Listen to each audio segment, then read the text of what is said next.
Vince, I think we've come to that time. Are you ready for rapid fire? I'm always ready for rapid fire. Okay. Also, go ahead. I was going to say, I got to give a shout out to Larry at Costco. He loves rapid fire. Okay. Saw him at Costco the other day. He was way too excited to see me. And my daughters were totally making fun of me after we were done at Costco.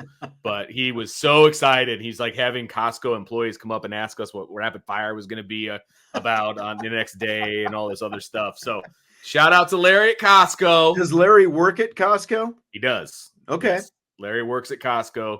Loves Notre Dame. Anytime anybody associated with Notre Dame comes in, he gets a selfie with them. So he was showing me the album with all the Notre Dame people and everything. So it's pretty cool. Is he like a front door, check your ID kind of guy, or he was in the back where I had to get the salt for the softener. That's where I saw him. Okay. He kind of followed us up to the front. So gotcha.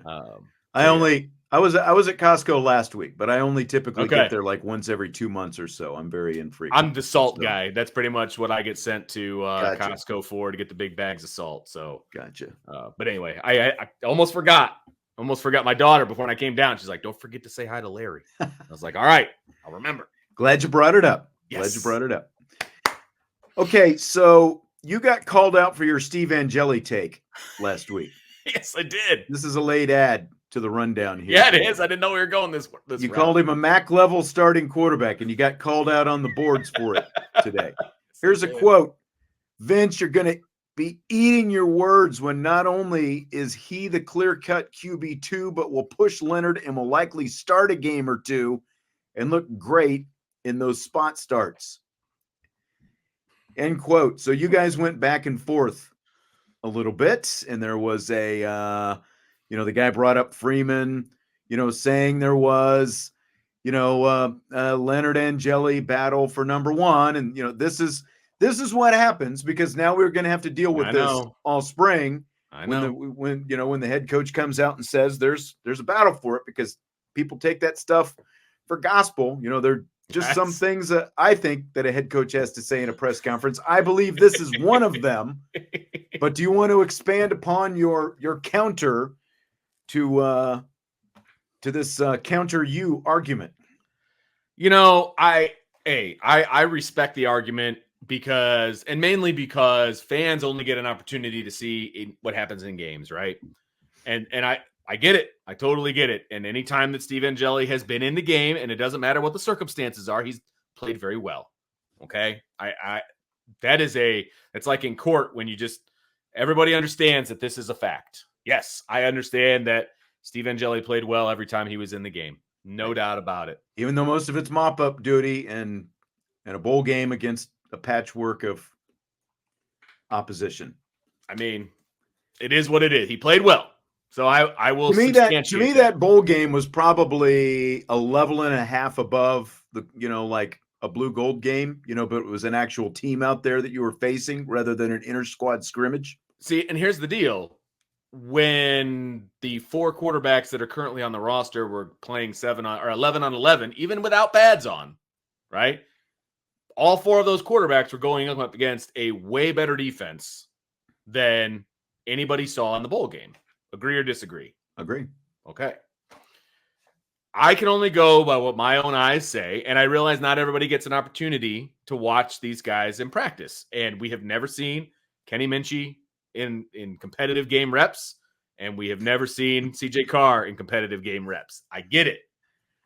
But just even watching these guys throw the ball back and forth to each other, let alone going up against defenses and other things, one of these things is not like the other. And that's just what it is to me, right?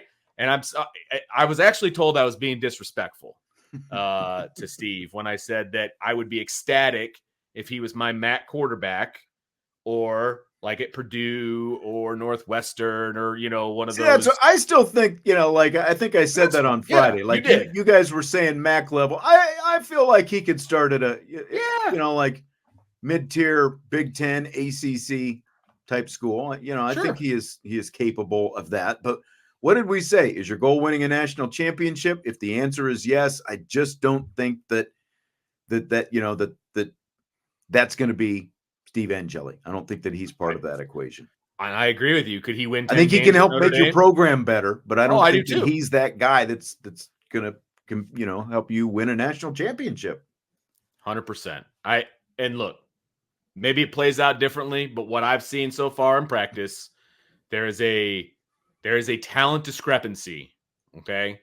And I just like the other guys better. That's my opinion. That's where I stand. Maybe he ends up being QB2 by the end of it. Maybe he does because of his experience and all of the different intangibles and all of that. If Riley Leonard goes down, let's see who they actually turn to. The guy that's on paper as the number 2 or a different guy. DK wants to know why I hate Angeli. I don't hate Angeli. No, DK. we don't hate what I him hate at is all these all. people simping for Angeli. That's right. Like, come on, man. It's like, be realistic. Hey, and I'm good with the debate. I'm not even mad. I can't remember who the poster was. I'm not even mad about the post and calling me out and what. That's cool, man. That's what this is all about. It's a healthy debate. Coaches can debate about who's better, about whatever, until the cows come home, man. And that's cool. That's what it's about. These shows are about opinions, and there's never going to be an opinion that's going to get a consensus. And the thing about opinions too is sometimes they're wrong. That's the difference between fact and opinion, right? Is like facts are supposed to be facts. Opinions, there's a lot of subjectivity mixed in there. Correct. So could not agree more. I believe in the show this afternoon, I kind of flipped it on towards the end of the day, and somebody asked the difference between like Ian Book and Steve Angeli and who would you take in 2018 or something along those lines. And so they were kind of debating that back and forth. And look, I don't think anybody is going to debate the fact that Ian Book was not a championship level quarterback either. Right. And so that's the problem that Notre Dame football has had. They have yet to have a championship level quarterback at the helm. Sam Hartman wasn't that guy either, it turned out. Is Riley Leonard that guy? I don't know. We shall see. We shall. Speaking of Notre Dame quarterbacks. Thanks for bringing that up, by the way. Hey, no problem. I knew you'd love it. I'm just kidding. It's great. You know me. Anytime I can find some good fodder for the, because I felt like I was struggling to find good rapid fire topics today anyway. And then a couple kind of fell into especially when I saw that one on the board. It's like, all right, this is gold, Jerry. It's pure gold. You're right, though. That's why I had to respond to it. I mean, he called me out, like, specifically. I don't usually respond to stuff. I'm told I should more. But I was like, dude, he's calling me out. I got to at least respond. Right. But always keeping it respectful. Like, I'm good with the respectful debate, man. Like, let's put it this way. I am very happy that we can even have this debate because we're talking about good quarterback play and who should be number 2 as a good quarterback. Like, again, Notre Dame hasn't had this opportunity in a long time. So I'm cool with having that debate all day long because this roster, I think, is an elite roster in a lot of spots. Yes. Fill in the blank. Former Notre Dame quarterback Drew Pyne committing to Missouri is blank. Drew Pyne. Everything I think is Steve Angeli, I think is Drew Pyne, to be honest with you. Well, like Drew Pyne is kind of like, well, if Drew Pyne can do this, then Steve Angeli, like if you want to connect the dots and that kind of thing, that's like gives people fuel for the fire when they're making the Angeli argument. and then I think to myself, does it? Because he went to Arizona State and got benched, and now he's going to go to Missouri. Get hurt. In fairness to him, he got hurt when he was at Arizona State. So. And now he's going to go to Missouri, and he's basically going to be the number 2 quarterback, but he's one play away. Yeah. I think the thing I was most shocked about when I saw this is that he still has 3 years of eligibility left. I know. That blows my mind because I'm pretty sure he enrolled in 2021. Yeah. This guy's been around for a while now. Man, he's got his degree, and he still has 3 years of eligibility left. Finishing his degree at Notre Dame right now, and he's going to join Missouri this summer. Crazy. Absolutely crazy.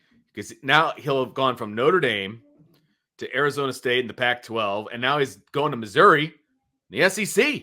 I mean, he's like a cat. He's got 9 lives. It's impressive. He's a vagabond. Rare do you see guys go and stay kind of at that upper tier level when they're transferring. Usually you kind of, and Arizona State was obviously a dip down from Notre Dame, but then he kind of went right back up into the SEC, which I mean, but good for him. They had that big time quarterback recruit out there this year that was the freshman and all that kind of stuff. And he was kind of a placeholder, I think, anyway, with Dillingham and all that kind of thing. I'll be curious to see if it works out with Drinkwitz. I mean, the fact that he has 3 years probably helps him. It's like when he announced that he was committing to Missouri, he kind of reminded me like a little bit of Chase Daniel, who career NFL backup, who was about the same size, maybe a little thicker than Drew Pyne, but not much, but kind of had the same, kind of deal. And Chase Daniel had a lot of success at Missouri. I don't know. I'm a little dubious as to whether or not Mr. Pyne is going to stick at Missouri for all 3 years. I think that there might be a 4th school in his future here. Nuts. So he could have 2 master's degrees by the time this is all said and done. That's right. Easily. That's right. I looked it up. He's 23 years old. He turns 24 in December. So realistically, he could be playing major college football at the age of 25 and a bowl game at 26. Yeah. Let me back off I'm not talking about the skill set. I'm just talking about sort of the size of the guy and the fact that they were both at Missouri. Yeah. I'm not talking about skill set. Now, Chase Daniel was in, especially for the time, because this has been like around 2007, 2008, 2006. Probably. I think that Chase Daniel was there at Missouri. So it was a little bit, little more of of a gimmick offense at that point, in terms of like they were running pure spread stuff and all the just the things that they were doing. Some things that have become a little bit more commonplace, I guess, in college football. There's just been a lot of morphing of the college game, I think, since Chase Daniel was there. That was back when my guy Todd Reesing was at University of Kansas as well, and Daniel and Reesing were going head to head, but they're about the same. That's like they're not much. They're all around the same size as Drew Pyne, and that's what I was talking about. Just like the stature of the guys. But those 2 guys both came from Texas. Like smaller, under-recruited guys out of Texas, and they were both playing in the Big 12 at that time. And again, they had a lot of success. It's a lot of years later. I don't know that Drew Pyne's going to have the same kind of success as Daniel. Chase Daniel will always be my hero because he made just shy of $42 million as a backup quarterback. Yeah. He made $8.3 million per NFL start. Yep. Okay. Like, he was in the NFL for 14 years, Sean. 14 years. And this is my favorite one. $224,000. $224,000. That's 6 figures. $224,000 per completion. It's nuts. That's great work if you can get it, man. Like, I have so much respect. He threw 9 career touchdown passes. Yes. And that's the kind of money that he made. And it came down to the fact that he got a couple opportunities, like when guys got hurt, to get in there, play a little bit, and it earned him the right to stick around. He made the most of the opportunities. He made $4.5 million per touchdown pass. Okay. Yep. It's like, dude, congratulations. Congratulations. Fill in the blank. Markus Burton being named ACC Men's Basketball Rookie of the Year is blank. It's well-deserved. Where would this team be without Markus Burton?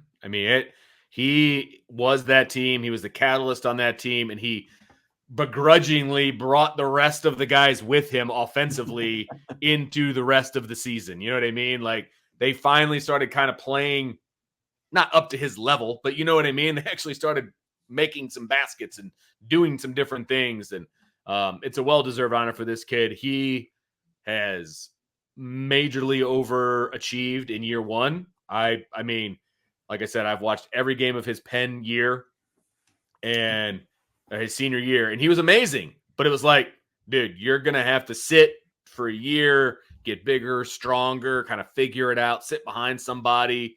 And then they made the coaching change, and it's like, you're the only guy left in the recruiting class. You got to play. And yes, he had his freshman mistakes and turns the ball over a little bit too much, but he impressed the crap out of me. And it's not a Penn bias, but he's a fun kid to watch, man. He's so fast off the dribble, can make plays. I mean, it's going to be fun to watch him over the next few years for sure. No, I know. And like, think back to just around a year ago at this point, where, like a year ago, Mike Brey was about to coach his last game for Notre Dame. And that was it. And after Mike Brey rode off into the sunset, left Notre Dame, Markus Burton was the only freshman in the incoming recruiting class. We've kind of talked about that. He was kind of overlooked to an extent. I mean, give Micah Shrewsbury all the credit for going out and getting the kind of commits that he did between the transfer portal, what he was able to get there, and just some incoming freshmen as well. I mean, he put together what turned out to be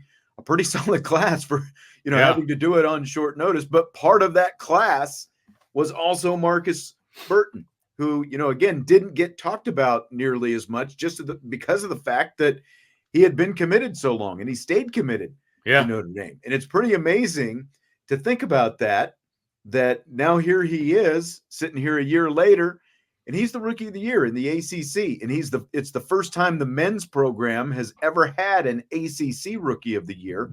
They had a couple Big East rookies of the year with Troy Murphy and Chris Thomas, but Chris Thomas was 22 years ago. That's mind-blowing all by itself, by the way. That makes me feel really old. But yeah, I mean, look, the little package that they put together when they put out the fact that he was the rookie of the year, and they kind of had the overlay of our boy Tom Noy asking the question, but then Micah Shrewsbury answering it. And I think he was being a bit facetious at the time, but he's not wrong. He's like, Markus Burton, you circle his name on the scouting report from day one. He's not wrong. If you're scouting Notre Dame, you got to figure out a way to stop Markus Burton. And I thought there for a while, teams had kind of figured it out and we're going to kind of slow him down. But he found a way around it, man. I was just, for a guy that small, I was and he's not afraid, Sean, of anybody. And he will go right into the chest of a big man. The kid from Kokomo, who I think is going to Kansas, isn't he? That's what I want to say he's going. I'm not 100% sure. But anyway, Flory is his name. He's a big man from Kokomo, just a stud player. I mean, Markus Burton just went into his chest like time and time again last year in the playoffs. I mean, but that's who he is. He's fearless for a kid who might be 5'10". I mean, it's impressive. By the way, the last time the men had, when Chris Thomas was rookie of the year, that's also the last time the men's and women's program had rookies of the year in the same year. Jackie Batiste did it for the Notre Dame women's team, and she's also a local. So you had both times they've done it, men's and women's rookies of the year in the same year. You had a local product do it. Jackie that year, along with Chris Thomas, and of course Hannah Hidalgo this year with Markus Burton. So that's pretty cool. And just, it's again, awesome. Speaks to the future, I think, not only for him, but for the program as well. But those two are so much fun to watch. Both of them, both point guards. I mean, they can just create on their own. They bring the team along with them. They put them on their shoulders. I mean, those two are so much fun to watch. I love watching Notre Dame basketball, men or women at this point. You know what I mean? It's because it's just fun to watch. Concur, Vince. Concur. Yes. So the Chicago Bears have shifted their stadium focus from moving out to the Arlington Heights suburbs to building a domed stadium south of where Soldier Field currently stands. Do you buy or sell a new lakefront stadium over the previously proposed suburban stadium? It's a massive buy for me. I love this idea. I was not a big fan of them heading out of town. Essentially, I mean, it's a hard. That's a ways out there, and I love them being on the lake. To be honest with you, I think that's a great idea. I think, honestly, going to a dome is not a terrible idea. I just want them to have just a big bank of windows, that faces the lake, so you can still see the lake and all that fun stuff. But this is a huge buy for me. I think it's a win-win for everybody because, the people of Chicago were kind of ticked off that they were going to go way out into Arlington or wherever it was, and to keep them in the city with a $2 billion stadium that they're talking about. I think that's great. Now, in the meantime, parking was already terrible around Soldier Field. I can only imagine what it's going to be while they're building another stadium. But I think this is absolutely the right move. I've only been to one actual Bears game at Soldier Field. That was like 4 or 5. Jesse and I went to a Thursday night game when the Cowboys were there. Of course, the Cowboys lost, but we parked, like on the my directions around there are always messed up. What would that be? Like maybe the east side, whatever side that is. It's like towards the Obviously, city. You can't park on the lake side right, of Lakeshore. It's on the other side, but like in a parking lot, and then you walk, and then you go under Lakeshore Drive, like through one of those walkways and stuff like that. So I'll be curious to see, like, are they going to build a parking garage? Like, are they going to do an like a bigger underground parking garage like they currently have there at Soldier Field, or what that's going to look like? John is saying football should be played outside. I agree. I think the elements, are part of what make football fun. But there's like 15 or 16 people who went to that Chiefs-Bills game who might say otherwise. I don't know if you heard about that. They're having people getting amputated. Yeah, I did. Frostbite amputees and stuff like that.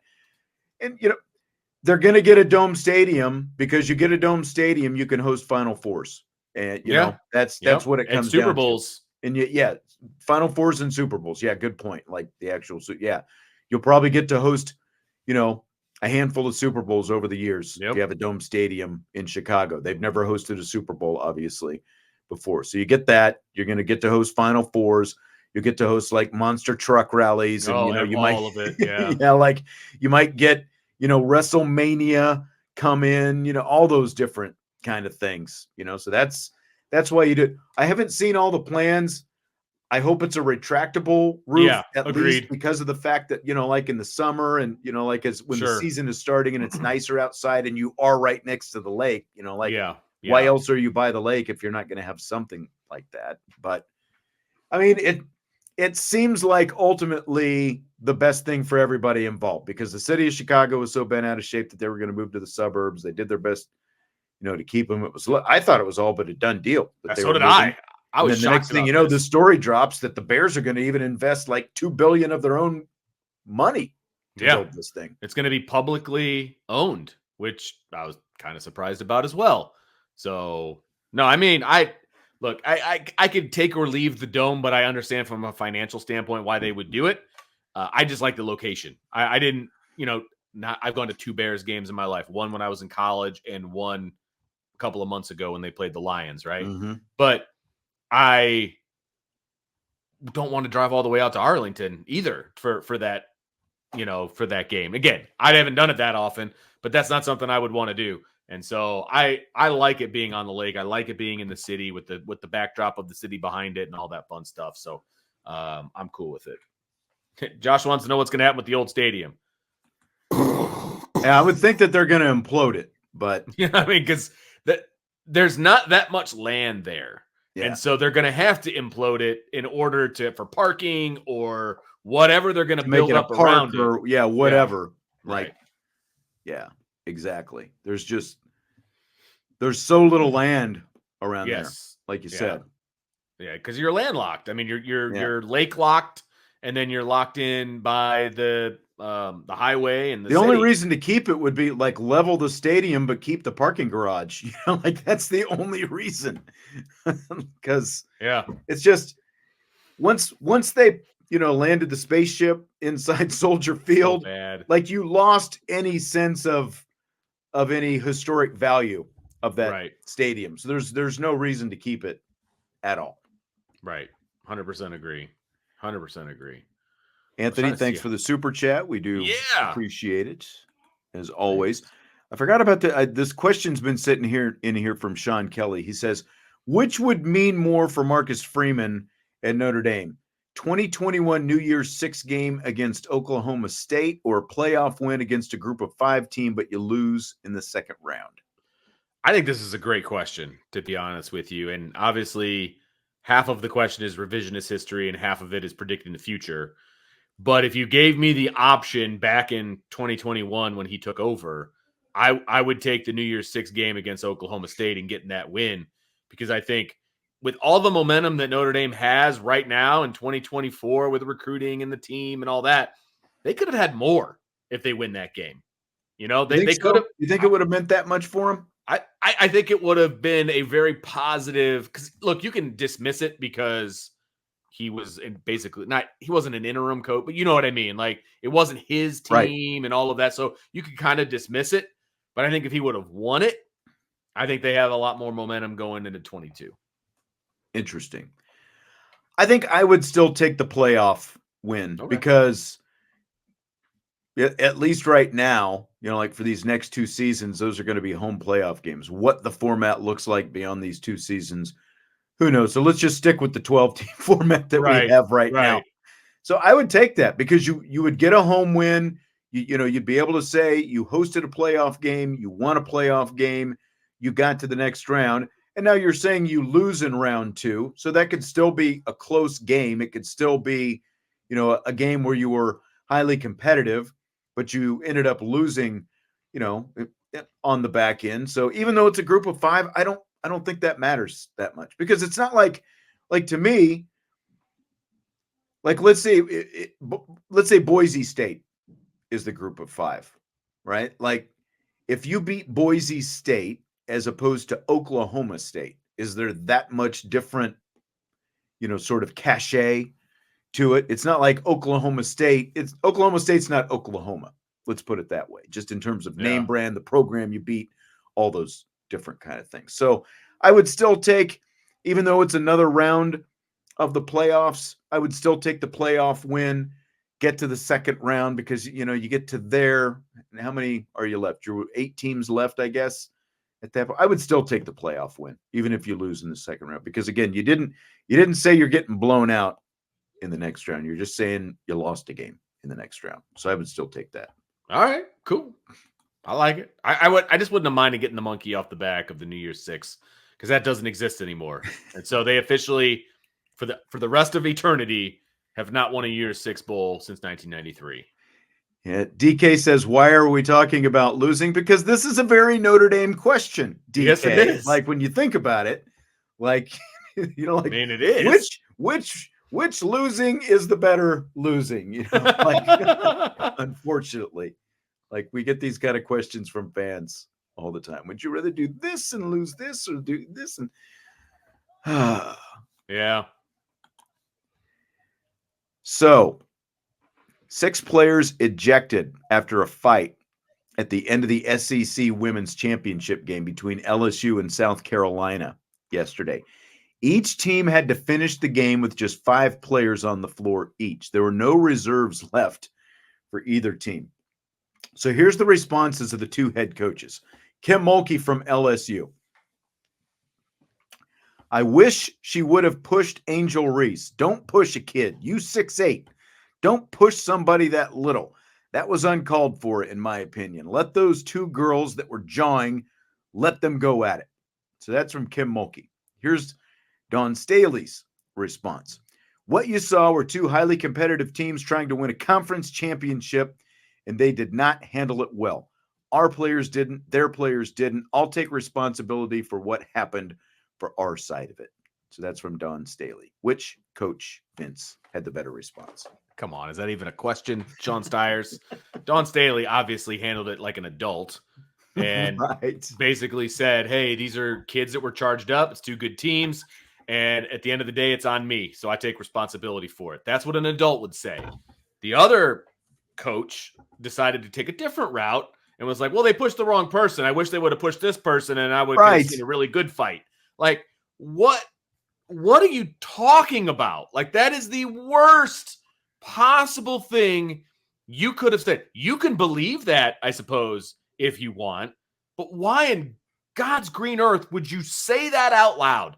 That you're promoting the two that were talking trash to each other to just duke it out in the middle of the court. Right. What are you doing? That's the feathers. It should are have starting been to go these to her two head. fighting. It should have been these two fighting. And it's like Kim Mulkey is like Mac's mom on It's Always Sunny in Philadelphia. If you've ever seen that, she's just like this. It's been a while since I watched it, but I used to watch it quite a bit. But that's who it reminds me of. It's like I can just see Kim Mulkey walking around her house, smoking her cigarettes, get me another bottle of booze and, whatever. It's like, that's like Kim and, obviously the outfits that she wears and everything else. But it's just like, post game. By then, all the emotion is supposed to be gone. And I know the Mulkey kind of started it off by saying, well, I wish it wouldn't have happened or something like that. But then she goes right into this about, I wish it wouldn't have happened, but, if it was going to happen, I wish that it was like, I wish we would have had just a refereed boxing match at half. Terrible. Apparently, Terrible. So just, everyone needs to say what Don Staley said.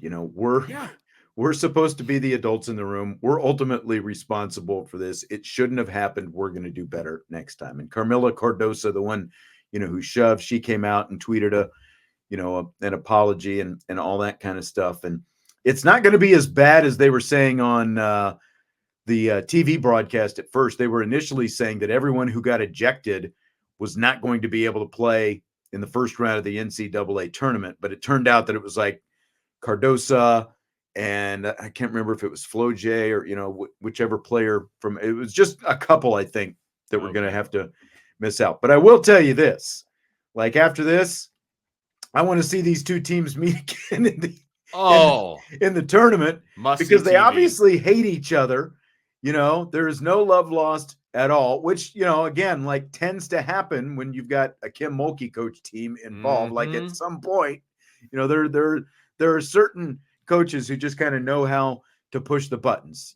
Kim Mulkey. No, she's definitely Louisville is one of those kind of guys. It's like maybe it's not a big leap that Haley Van Lith went from one to the other. I don't know, but I want to see them play again in the tournament because after something like this, it's like get your popcorn ready.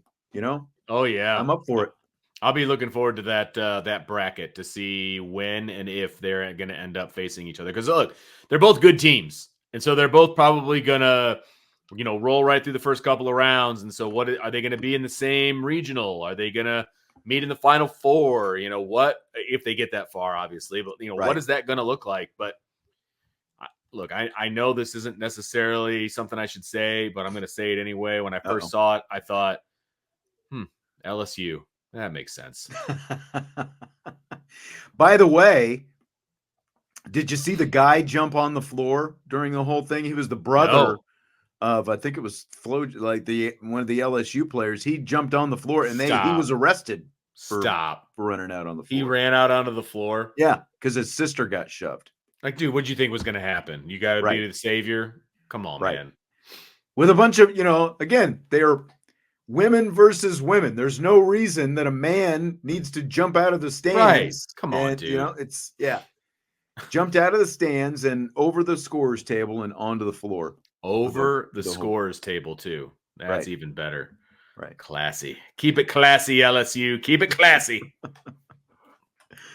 Fill in the blank. It's blank that right after Utah State was eliminated from the Mountain West Conference tournament, their head coach was asked how she was going to rebuild next season. She answered by saying she wouldn't be there next season because her AD had just told her she was fired. You want to talk about classless? Like on the AD's part. I have no problem with what the coach said. Zero problem. In fact, if I'm not mistaken, she answered some other questions first.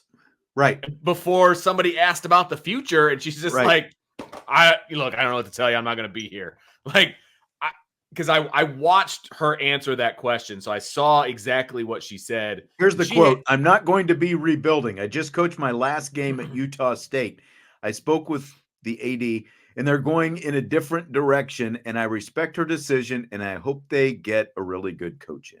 And then she goes, "I assume there's no more questions." Right, and then she left. And then she walked off. I thought she handled it extremely professionally, unlike the athletic director, in my opinion. Yeah. You want to fire her on the tarmac, like on the way back? That's even a little rough, to be honest. But before the post-game press conference, like, dude, that's terrible.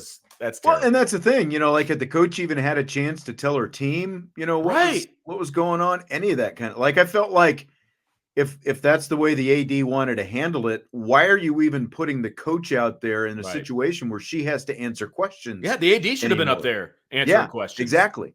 100%. Exactly. The AD should have just sat there and said, I just spoke with Coach, I believe it was Ard was her name. Yeah, something like that. Yeah. Yeah, Kayla Ard. Just spoke with Coach, and we've decided to go in a different direction. And I decided that since she will not be the head coach next season, there was no reason in putting her in this spot and sitting out here having to answer questions for anything that just happened or anything going forward. So I'm here, and I'll take a couple of something like that. Yeah. Very simple. Look, that was a cowardly move to make, and then it was a very unprofessional move to make her go and answer those questions. Exactly. And I don't know if the Utah State athletic director is just like so into the game that when I don't even know, was it a close game? Was she just so upset? Sure. Was she just so upset? Like, you're fired. I can't handle it anymore. Well, how did this go down? They had 9 wins over the last. The coach had been the coach for 2 seasons. They had 5 wins this year. They were 5-25. They had 4 wins last year. And so maybe she deserves to go, but this is the absolute wrong way to go about it. You could have waited until Monday, frankly, man. Set up a meeting, whatever that normal people do. Not as she's walking off the court. Like, that is so unprofessional. Yeah, because literally they would have either had to have done it walking off the court, or right after the team went to the locker room, and then the coach, as the coach was going out to the press conference, she would have had to have done it at one of those 2 points. There's so little time in between. Can you imagine, like, let's say Brian fired me and he's like, "Hey, but I'm going to need you to do the show tonight." Like, no. Oh, you haven't heard? Shoot.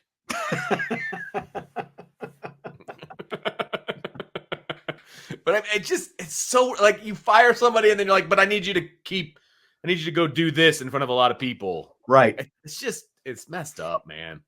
It's messed up. It's like D-Rock asked, "What's worse, the Kiffin USC?" Whoop, I thought I clicked it. There we go. The Kiffin USC dismissal or the Utah State fire? It's not close.